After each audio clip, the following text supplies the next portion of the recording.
Bom dia a todos. Opa. Obrigado aí, Adriano e Dani, pelo convite também de estar aqui. É um prazer sempre. Eu queria fugir um pouquinho do protocolo. Eu queria cumprimentar um amigo que eu não vejo há muito tempo, Luiz Antônio Prete. Está ali, tenista. O Murilo, que está aqui, é outro tenista. Então, estou em casa, né? Nunca ganhei nenhum dos dois, mas tudo bem, né? Faz parte. O Prete, eu queria te fazer uma brincadeira, pode? Você veio de Águia Branca hoje? Você chegou atrasado, cara. Você não veio de Prete, né? Ai. Tô brincando, hein? O pessoal da Águia Branca, gosto deles também lá. Hã? Tem, adoro a Águia Branca também. Tá, foi só brincadeira porque é um amigo, estamos dentro de casa. Mas assim, eu acho legal, né, que o Cláudio tem uma história, o Luiz tem outra. E nós aqui temos, da Terminal também temos uma história diferente, né? São empresas bem diferentes que tomaram rumos bem diferentes, né? Embora a Terminal e a Estel elas se encontrem muito, mas também têm histórias bem diferentes. E eu queria, assim, usando um pouco do que o Luiz falou, eu queria dizer uma coisa para vocês. Talvez eu tenha aprendido a trabalhar em sociedade com a Estel, porque os meus dois primeiros chefes foram sócios da Estel, um ainda é, que é o Simão e o Antônio Celso, que está aqui, né? Então, assim, eu tive a chance de ser estagiário dos dois lá na Aracruz Celulose, né? Então, bem legal. Mas também não tive muito sucesso na minha primeira sociedade, não.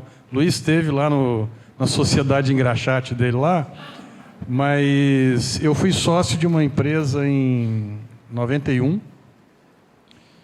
Eu não tinha nenhuma expectativa de ser empresário, né? Meu pai era bancário e fui convidado para me associar a uma empresa e eu era muito novo, eu era recém-formado e eu resolvi aceitar aquele desafio e fui.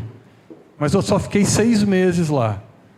Por quê? Porque eu percebi que os sócios que me convidaram tinham uma mentalidade de muito curto prazo, né? Eles queriam ganhar o dinheiro que eles ganhavam, eles usavam para produzir riqueza para eles mesmos e não para a empresa, no momento em que isso não era, na minha visão, não era a prioridade, né? Mas aquilo já despertou em mim uma vontade de empreender. Bom, depois dessa sociedade, eu tive minha segunda sociedade, que é uma sociedade de sucesso, que é o meu casamento com a Jaque, que está aqui, né? Nós temos 29 anos de casados, né?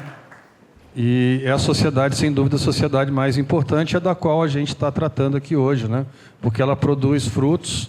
Os nossos frutos são 3 filhos, o Pedro, o Henrique e a Alice. Um de 26, um de 23 e a minha caçulinha de 15, que faz 16 esse ano. Que a gente costuma dizer dentro de casa que vai ser a chefe de todo mundo, porque ela manda em todo mundo desde já, né? Mas também comecei a sociedade na sequência, em 1995, com o Sérgio Mello, que está aqui também. Não era uma sociedade familiar, como o Luiz falou aqui, né? Uma sociedade por escolha, mas se tornou uma sociedade familiar, porque eu considero o Sérgio meu irmão, ele sabe disso. Então a gente tem sim uma sociedade familiar, mesmo entre famílias que não têm o mesmo sangue, né? E a gente se dá muito bem, graças a Deus, né? Costumo dizer que não por minha causa, por causa dele, a gente nunca discutiu, né? Porque eu tenho pavio curto, mas ele não. Então, toda hora que eu queria brigar, eu tentei várias vezes brigar com o Sérgio, mas eu não consegui fazer isso, graças a ele. Bom, eu sou sócio, então, nós fundamos, eu e o Sérgio, a Terminal em 1996. O Sérgio também não é filho de empresários, então a gente teve que aprender a lidar com uma sociedade empresarial. Acredito muito em acordos também, como o Luiz colocou aqui, mas a gente não tinha a menor ideia do que era um acordo de acionista, né? Como hoje a gente tem. Mas a gente fez o nosso acordo improvisado, tinha 3 cláusulas no acordo, 2 ou 3, E essas cláusulas fizeram a gente vir até aqui, talvez sem grandes confusões, né? Uma delas era, nós vamos ganhar mesmo. Dinheiro era importante também, né? A gente não tinha nenhum dinheiro, mas sabe-se lá como seria depois. A gente não tinha dinheiro para comprar um telefone. Para quem é dessa época sabe que o telefone era caro para caramba, né? E a gente também não ficava controlando um ao outro, porque a gente sabia que uma hora algum seria mais demandado do que o outro. Então, o Sérgio é mais comercial e eu sempre fui mais quieto. Depois que eu comecei a falar mais, né, Sérgio? Hoje tá difícil me segurar, mas assim, no começo eu era bem quieto. Acho que agora ficou bem alto, né? Bom, enfim, nós criamos a empresa. A gente teve a sorte de contar com pessoas que nos ajudaram desde o começo, né, como mentores, sem ter esse nome, talvez, na época, como se fala muito hoje no mundo das startups. A gente também teve a oportunidade de, logo no começo da empresa, a gente passar por uma capacitação da Fundação Dom Cabral. A gente ficou 4 anos nisso, junto lá com a Estel também, que participou, e outras empresas. A Imetame também, que está aqui representada, né? A Fortes também, enfim, outras empresas aqui. E isso ajudou a gente a preparar o nosso modelo de gestão. E eu estou falando nisso porque, diferente dos 2 cases que foram colocados aqui, a Timinal hoje já é uma empresa totalmente profissionalizada. Nós não temos nenhum sócio na gestão, né? Nem eu estou na gestão e nem o Sérgio está na gestão, né?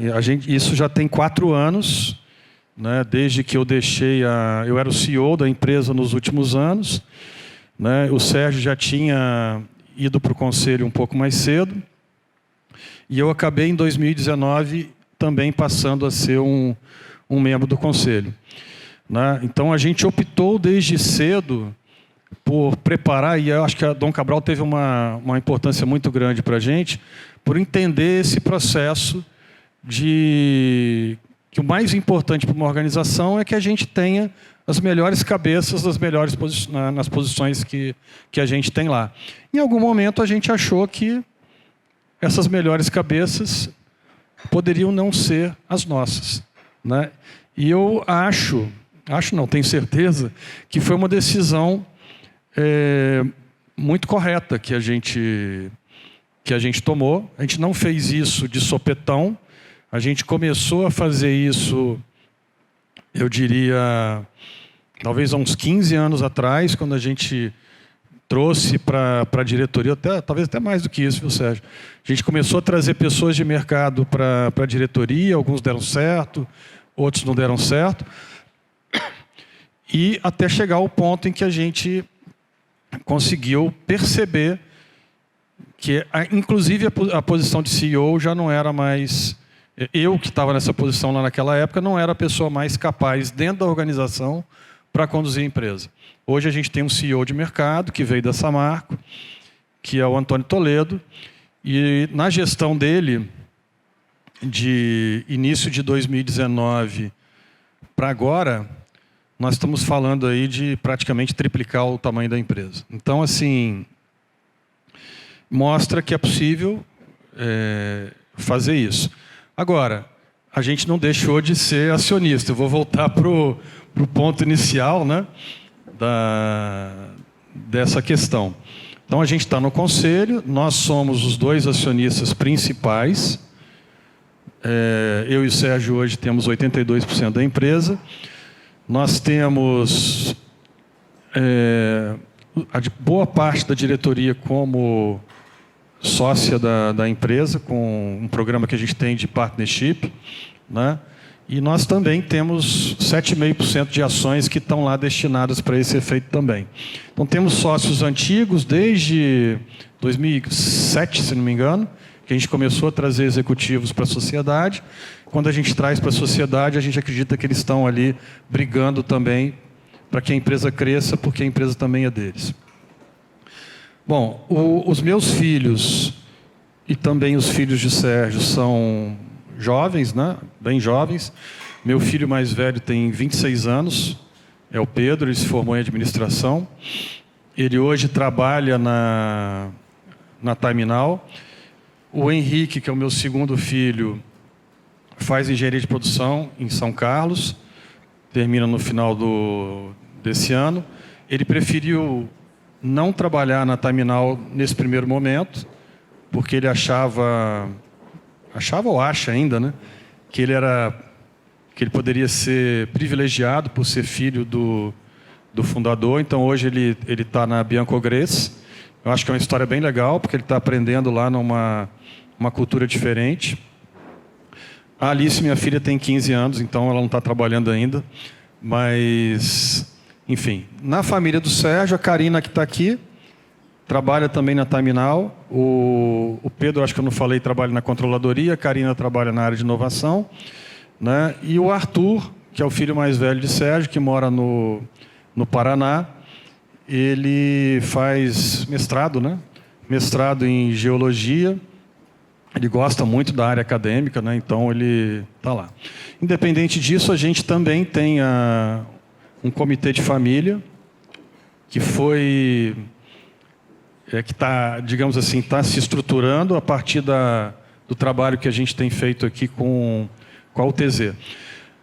Tanto o Pedro, quanto o Henrique, quanto a Karina fazem parte o Pedro fez parte do PPG antes, a Karina e o Arthur fazem parte do PPG agora, mas, além disso, a gente trouxe a UTZ para organizar para estruturar o nosso modelo de gestão familiar.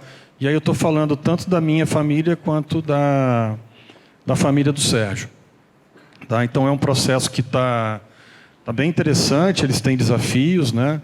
De vez em quando tem que puxar a orelha, né, Daniele? Porque até dá para entender, né, que um está fazendo lá o TCC na faculdade, que é o Henrique, está estagiando, não tem tempo, quer namorar. Acho que namorar tinha que ser terceiro plano, né, Daniele? Ou não? Não, né? Mas tá bom. E assim, aliás, eu combinei com a minha filha, viu, Prete? Ela pode namorar depois dos 37 anos. Já combinei com ela. Então, assim, eles estão nesse processo de aprendizagem junto com a gente e a gente também aprendendo, né? Porque, às vezes, a gente passa por esse momento de entender ou de achar que os meninos deveriam deveriam levar a empresa adiante. A gente tem muita liberdade hoje com eles, né, Sérgio? E essa não é a nossa linguagem. Mas, por outro lado, como disse aqui a Daniele, seria muito legal, né, se eles tivessem competência, se eles tivessem o desejo, se eles quisessem continuar os rumos da empresa, desde que queiram e tenham competência para isso. Então, obviamente que a gente tenta prepará-los para isso, mas, no mínimo, que eles estejam preparados para serem acionistas, né? Então, assim, eu não sei dizer hoje se eles vão ou não seguir a carreira executiva dentro da organização. Mas eu tenho uma convicção de que eles estão passando por um processo de aprendizagem tão interessante que eles vão querer contribuir de alguma maneira, mesmo que como acionistas, né?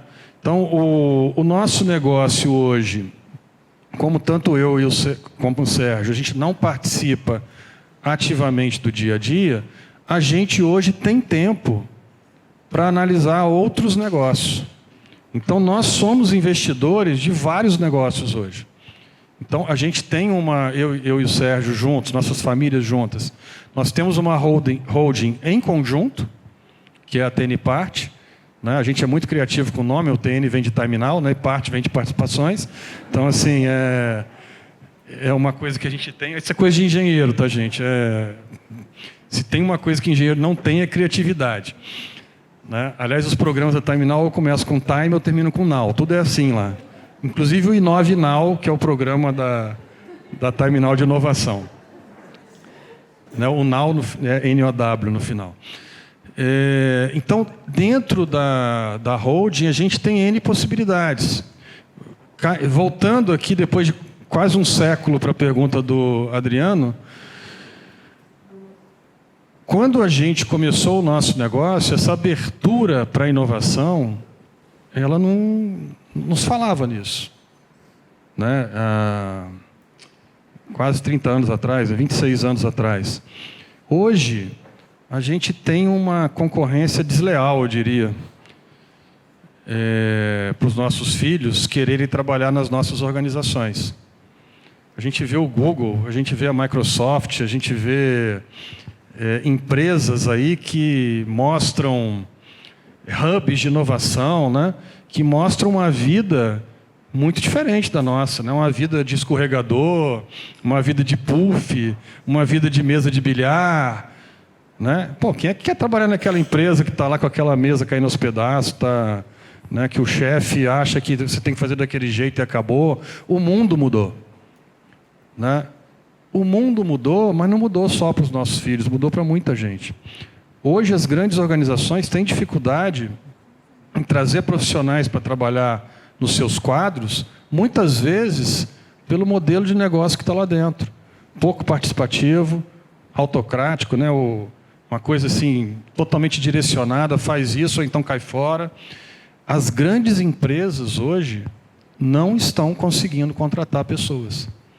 Então, por que seria diferente com as nossas empresas familiares se os nossos filhos também estão inseridos nesse meio? E aí vem a questão da inovação do Adriano. Como é que a gente faz para tornar a Time-Now mais atrativa, seja para os nossos filhos, seja para essa juventude que está aí? Então, o primeiro ponto é, cara, nós temos que dar abertura para eles. Né? Esse mundo que a gente está vendo aí fora é um mundo de desejo. Né? Então, a gente começou a visitar vários ecossistemas de inovação, né? E até agora, esse ano, foi bem interessante, né, com o programa da UTZ, porque a UTZ está levando os meninos, né, para vários ambientes de inovação, né, enfim, Santa Catarina. Eles puderam ver lá o funcionamento da Associação Catarinense de Tecnologia, né, parte das startups que são geradas lá, os unicórnios, que são as empresas que valem mais de $1 bilhão que surgiram desse movimento totalmente diferente, de colaboração, de abertura das empresas, sai daquele modelo dentro de casa, guardado a 7 chaves, segredo industrial, para a gente poder colaborar e crescer mais rapidamente. Né? Por que eu estou falando isso? Porque alguns anos atrás eu não via o desejo dos meus filhos em ingressar na Time-Now. Muito pelo contrário. Né? Assim, não demonstravam. Né? Hoje, eu vejo o próprio Sérgio, que a Karina estava lá no Paraná fazendo engenharia de alimentos, querendo descascar batata. Né, Karina? E agora ela vem para cá, volta para cá, dei uma alegria para o Sérgio, né, Sérgio? Com esse negócio da inovação, trouxe a filha para perto de casa. Feliz da vida, né, Karina? Ou não? Tá? Por quê? Melhor falar que estou, hein? Não, é porque eu não sou assim, eu não direciono, entendeu, Daniel? O máximo que vai acontecer se ela responder não, a gente demite, mas fora aí está tudo tranquilo. Mas assim, está lá participando do dia a dia, ajudando a criar uma empresa diferente, uma empresa participativa, né? Feliz, né? As possibilidades que tem hoje dentro da empresa. Poxa, 4 anos atrás a gente não deixava ninguém de bermuda para a empresa. Cara, era um escândalo para mim. Eu ficava chateado. Meus filhos contam essa história. Eles chegavam na recepção da empresa, se tivesse de bermuda, eu estava barrado, não entra, não sobe. Hoje o pessoal vai de chinelo, bermuda, cabelo pintado, faz tudo que a gente está vendo hoje nesse mundo. Quem sou eu para questionar isso ou aquilo? Né? Então, assim, o mundo de hoje é assim e a gente precisa perceber isso. Então, a inovação, ela vem, Adriano, para a gente conseguir transformar a nossa organização, para que ela esteja atenta a essas mudanças que estão acontecendo aí no mundo de hoje, e para a gente entender que se a empresa quiser perseverar no futuro, ela precisa entender de metodologias ágeis, ela precisa colaborar, ela precisa estar inserida dentro desse ecossistema. Senão ela vai morrer para dentro dela mesma. Então, assim, é uma coisa que é importante para a empresa e eu acho que é uma coisa que também é atual para atrair os filhos da gente e os jovens para as nossas organizações. Tá? Então, assim, a gente está no início dessa jornada aí de participação dos filhos, como eu falei. Os nossos filhos ainda são jovens.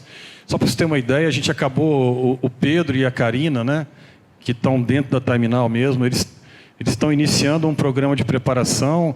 Se eu estiver errado, depois você me corrige aí, Karina, mas do Pedro eu sei que é um projeto que foi feito junto com a diretoria de RH da empresa, né, uma preparação de 4 anos, 2 anos dentro da empresa, participando de todas as áreas da empresa, 1 ano fora da empresa, trabalhando numa organização nacional, mais o 4º ano trabalhando numa empresa fora do Brasil, para adquirir competência para poder estar ajudando de alguma maneira, não necessariamente como executivo, a empresa. E a Karina também deve ter um programa semelhante lá. Tá? Então, assim, é isso que a gente tem tentado fazer. Espero que eu tenha conseguido contribuir de alguma forma. Obrigado.